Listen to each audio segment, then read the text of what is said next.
All right, so for this week's video, I got questions about the 515 test. And so if you're a Moxie user, you probably know it. I've actually seen it on lots of different forums and blogs, and people are doing 515 tests. So people ask me, where did that even come from?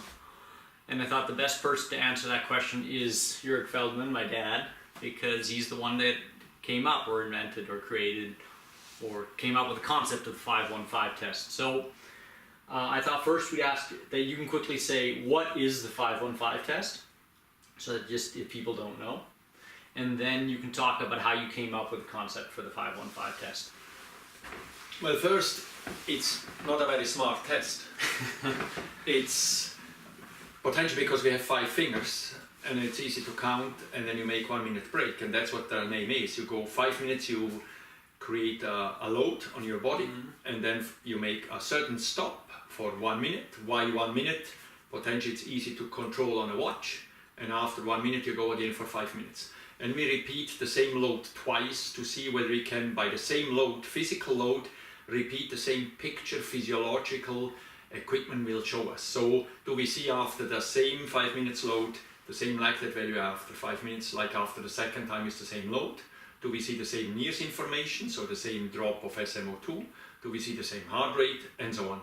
So a part of the 515, the reason for the 5 minutes and 1 minute and 5 minutes, so obviously there's something to do with a load and doing a break and a load. Exactly. But the time involved to a certain extent is arbitrary. So we pick a certain time because we have to, because it needs to be standardized. Exactly. But you say it could also be 6 minutes. Yes, or a lot like to change to 414, because then during a test you always have a straight number. By 5, 10, 15 or 20 you change. Yeah. By 515 you always need your brain a bit to calculate, okay, after 6 minutes I have to go another 5, and then it's an uneven number. Okay.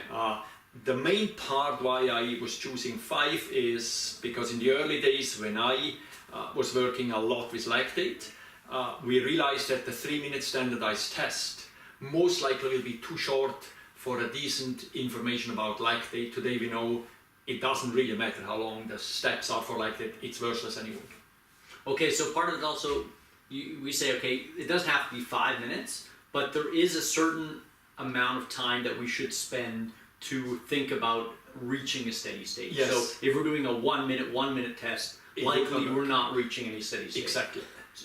Okay. So the 5 minute time was that all the parameters we were looking for, so cardiac information, like how long it would take till the heart rate gets a decent kind of a feedback, how long it would take till we see a decent kind of reaction, a surface EMG reaction, till we see a certain reaction, whether the breathing rhythm starts to find a certain pattern. We realized that around 5 minutes plus minus 1 or 2 minutes, mostly rather towards a longer time, would give the athlete or the physiological system a chance to actually find a balance, or a decent balance. We thought it could be a balance. Okay, I see. Okay, that makes a lot of sense. And there's some pragmatic. So maybe a 10 minute, 1 minute, 10 minute would even be better. But at some point, how much time do we have? Exactly. And a test can't go for 3 hours because of other reasons.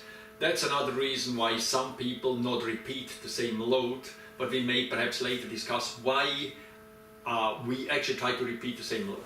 Yeah, okay.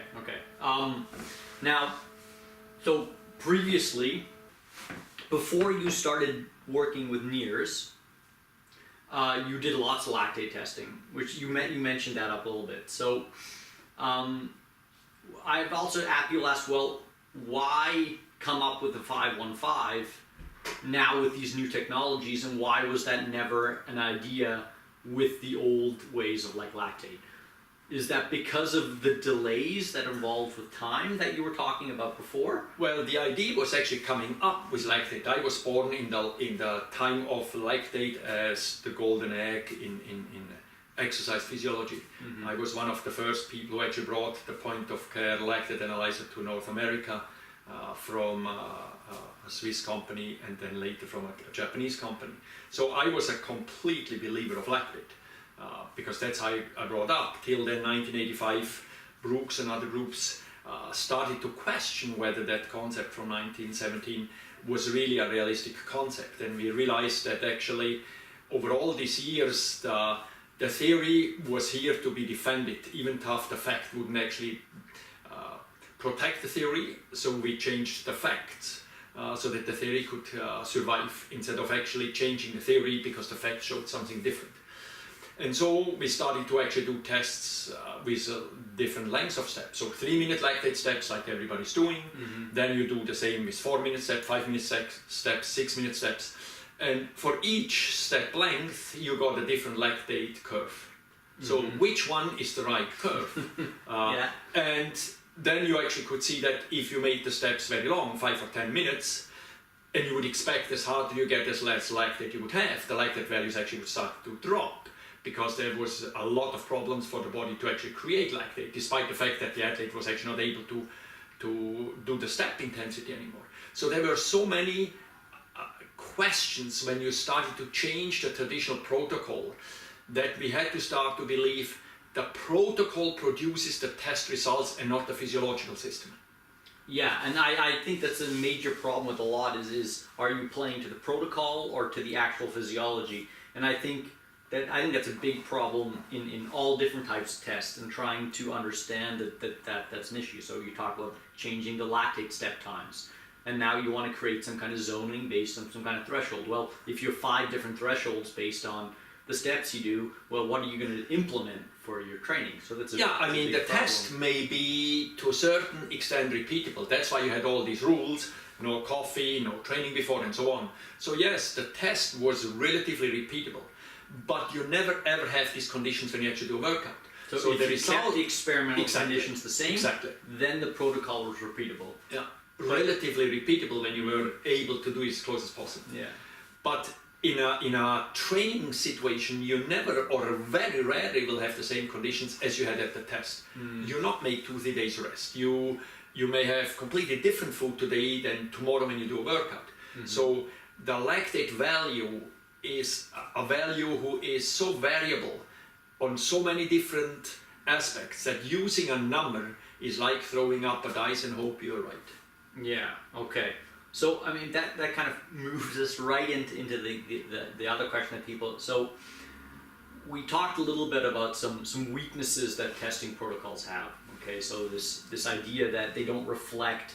Is the data you're collecting reflecting just the protocol or actually the physiology that you're trying to understand?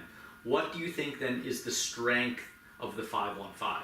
Why do you think it has an advantage? Why should people at least try the 5-1-5? Well, first it has the same weakness as all other tests, as you said. Okay. It's a protocol, so you are fixed on this protocol.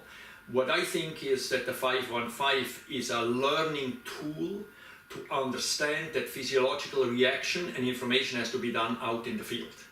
Meaning, if I do a 5-1-5 test, I learn to understand and make an interpretation of the numbers. Example, if you stop suddenly, your muscle stops asking for energy.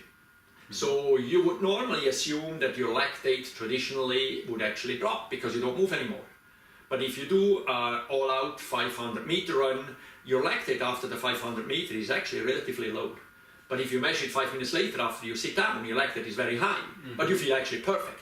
Whereas after the 500 meter, you can't move, but the lactate would indicate you should be able to move perfectly.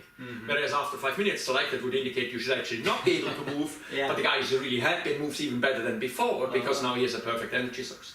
So when you do a 5-1-5 test, you stop suddenly and you take one guy out of the equation. That's your active muscle who actually needs energy to move. But your delivery system, which, to make it simple, is your heart who delivers blood to the muscle, it's your breathing system who delivers air and therefore oxygen to your blood. These systems have a lag time. Lag time means if you run all out and you stop suddenly, your heart rate again may actually climb still a little bit. Your respiratory system may even go up because you try to get rid of the CO2. So in a 5-1-5 test, we actually not look at the results as you load. You actually learn to understand how the system works when you do nothing, because you get rid of one variable, that's your muscle.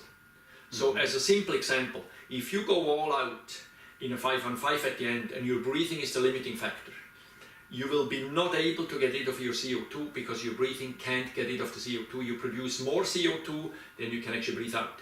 So if you now suddenly stop, your muscle will stop producing CO2, but you still have a lot of CO2 in your body.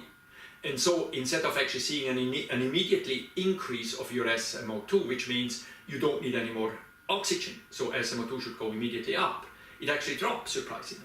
And it drops because your CO2 is still very high, and that may get now a bit complicated, but if CO2 is high, you shift your oxygen dissociation curve to the right side, which means you make it much easier for your body to take oxygen away from the blood, but you have a problem to load it. So your CO2 is high, you still will take oxygen despite the fact you actually don't need oxygen, and now you know for the moment, at that particular load, your respiratory system was the limiting factor, not your muscle, not your heart, but your respiratory system.